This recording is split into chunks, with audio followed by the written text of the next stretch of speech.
Apples, oranges and grapes. Fruit familiar to all of us from childhood. But each fruit has an amazing story to tell.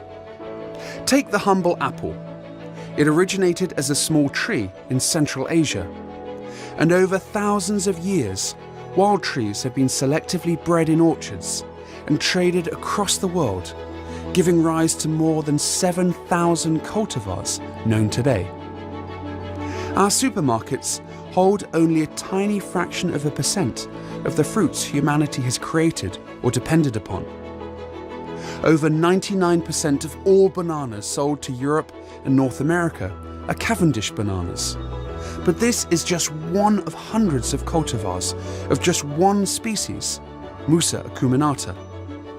The banana family includes over 70 other species and countless hybrids, many of which also produce edible fruit, such as the pink bananas of Musa velutina. Fruit markets in tropical countries can be a treasure trove of weird and wonderful fruit not seen in much of the rest of the world. From mangosteens, to exotic-looking rambutans, to the bizarre snake fruit, so called for its scaly skin. The snake fruit is actually the fruit of a really spiky species of palm known as the salac. The weird snake-like skin has to be peeled from the fruit to reveal fleshy segments that have a sweet but acidic taste. But the durian is even spikier and perhaps stranger. This is the durian right here. It's almost like a spiky football, and sometimes the spikes can be even larger, about an inch or so long. It has a really strong smell. It's very hard to describe. It's something like cheese or milk. Yeah, it's really hard to describe, but it's very, very powerful. And some people say you can smell them for hundreds of meters away. But what you eat is actually inside them, so let's open one up. The durian is so popular here, it is known as the king of the fruit, although opening the tough rind isn't easy. The fruit is this slimy bit on the outside. It also smells quite strongly, and it tastes very differently. The taste is like a creamy, cheesy mix. Again, it's very, very oniony and very smelly.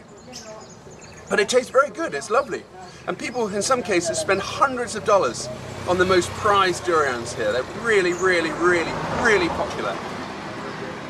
So, the king of all fruits. Each spiky durian can weigh up to 5 kilograms. They grow on the branches of trees up to 30 meters from the ground. Several cases have been recorded of falling durians actually killing people. So watch out, not just for the smell, but for the spikes too. Another favourite across much of the tropics is the dragon fruit. Several types of dragon fruit are grown. Most are pink on the outside and either white or bright pinkish purple on the inside. For over 12,000 years, humans have cultivated vegetables and other crops. The trading of grains, spices, chilies, and countless other types of plant produce transformed the first barter economies into organized civilizations and societies. Over time, beasts of burden increased the efficiency by which vegetables could be produced, leading to mechanization and the mass production of crops, which underpins our entire modern economy. Without vegetable crops, our cities could not exist. But the potatoes, carrots, and other veggies we see in our supermarkets today are just a handful of countless types of vegetables humans have grown for millennia. And for some, crops were much more than food. For thousands of years, the Aztecs worshipped several gods of corn, and black corn had a particular importance.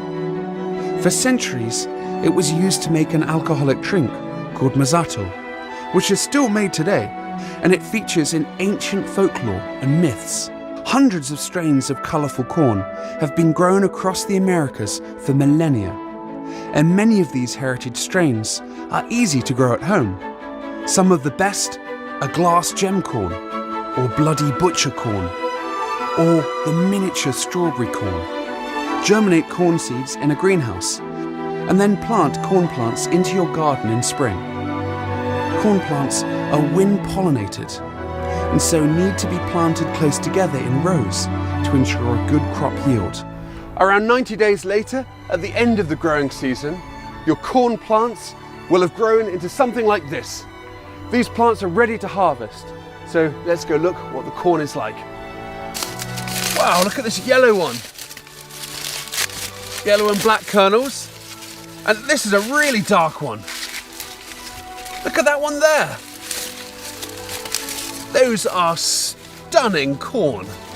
Many breeds of heritage corn are very variable in colour, so you can end up with a crop of differently coloured corns. Some are good for eating, others for making corn flour or for popcorn. Many of our most familiar vegetables are similarly diverse. Carrots were bred from a wild plant called Dalcus carota from the mountains of Afghanistan and Iran. They occurred in a rainbow of colours, including white, yellow, red and purple.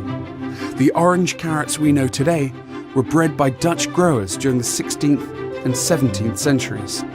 Carrots are really easy to grow in your garden or as a pot plant, and you can get full-size carrots within as few as 70 days from germination. So why not make your own purple carrot salad? The breeding of different strains of crops can create some amazing types of plants, such as apple mint or even chocolate mint. That really tastes like chocolate. It's a minty chocolate, like some of the minty chocolate mints you get, but yeah, definitely chocolate. Grow it at home and see what you think. Heirloom vegetables come in many colours, such as the thousands of types of beans that come in all shapes and sizes.